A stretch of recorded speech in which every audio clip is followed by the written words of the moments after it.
Ce samedi 16 juin 2018, à la ferme de la Haye, était inauguré un marché bio de vente de proximité, c'est-à-dire de vente des produits de la ferme.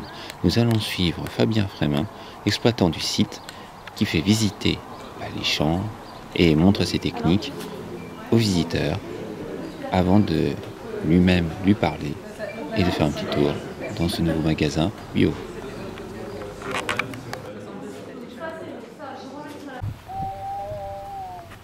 Avec un tout petit peu d'herbe dedans. Oui. Et il en faut. Et Là, si vous travaillez en puis là, bio. les tomates.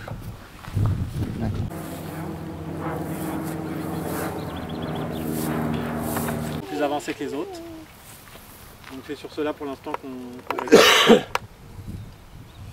voilà, ça fait des petites forêts vierges. Ouais, là, il y a du travail après.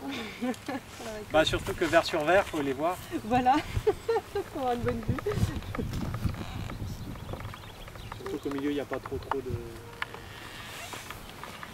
de lumière. Ouais. La région, parce que c'est quand même nouveau. Enfin, c'est nouveau dans la région. Toute région du globe. C'est la patate douce. Voilà. Ah, bien. Comme du béton avec le gel, le dégel se passe au sénal. Ça sent un mot pas les récoltes. Là, ces tomates, j'espère qu'elles arrivent. On va tout faire pour qu'elles arrivent. Et des fois, à 2 jours d'écart, on a un trou dans la récolte. Soit on récolte trop petit, soit on récolte trop gros. Alors qu'est-ce qui fait qu'un radis pique?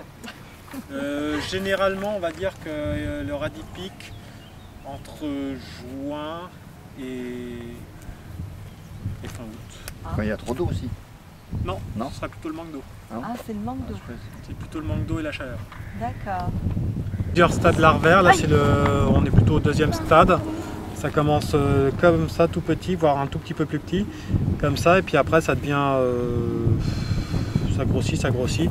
Et moi je pense que j'en ai pas encore des. il y avait un beau là. Où ça? Là, ça c'est un adulte. Voilà, un adulte. Ah ouais, carrément. bien. Ah oui, ça nourrit bien. Ça Et se nourrit bien. l'adulte mange relativement peu, c'est les larves qui bouffent tout. Ah ouais. Mais quand il y a des adultes, il y a forcément des petits. Eh oui, eh oui. Donc l'adulte n'est pas gênant en soi, mais le problème c'est qu'il se reproduit. Les ratiboisés, d'avoir trop de soucis de drosophile qui explosent. Et puis voilà, pour récolter la fraise, elle est belle. Le lendemain, Tiens.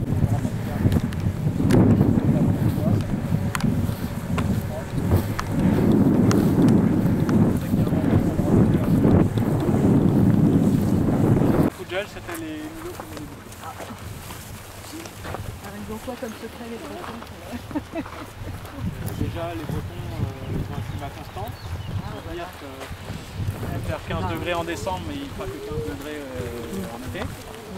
Ça l'artichaut aime bien. D'accord. Quand elles sont bien, ouais. Nous on mange que des grosses. Ah ouais. D'avoir plus de graines dans les grosses, Qu'est-ce que vous appelez grosses? Gros quoi. Là elles sont bien là. Je dirais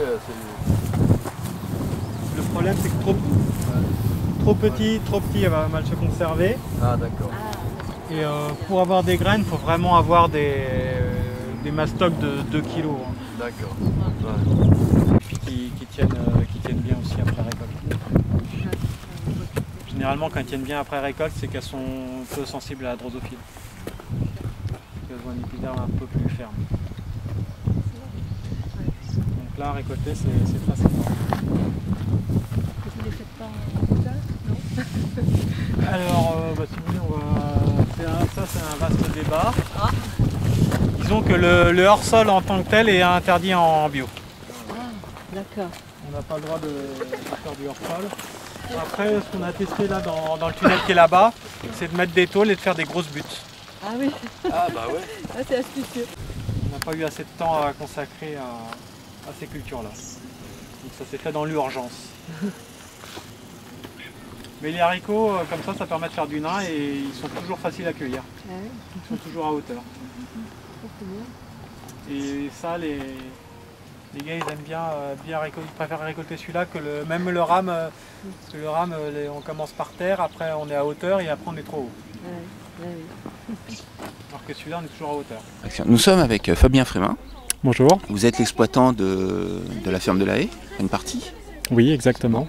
Et aujourd'hui, vous inaugurez un peu votre point de vente local à côté de votre ferme, votre point d'exploitation, on va plutôt dire. Quel est l'intérêt? Eh ben, on a démarré l'aventure déjà de l'exploitation il y a déjà une petite dizaine d'années.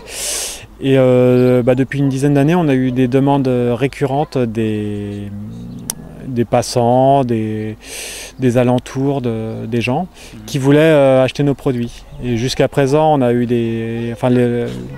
la ferme était trop petite pour accueillir une vente à la ferme dans la ferme.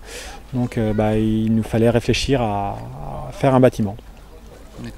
Et donc comme l'exploitation commençait à marcher plutôt correctement, on a réussi à avoir un peu de trésorerie pour pouvoir se lancer dans une nouvelle aventure et puis développer le marché.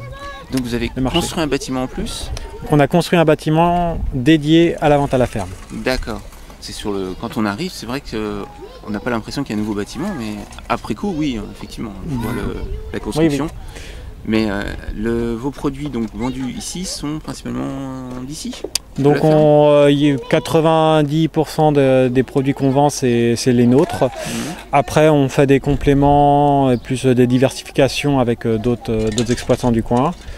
Donc on travaille avec des éleveurs, avec des brasseurs de bière, on travaille avec une biscuiterie, enfin on essaie de diversifier la gamme pour qu'elle soit la plus large possible.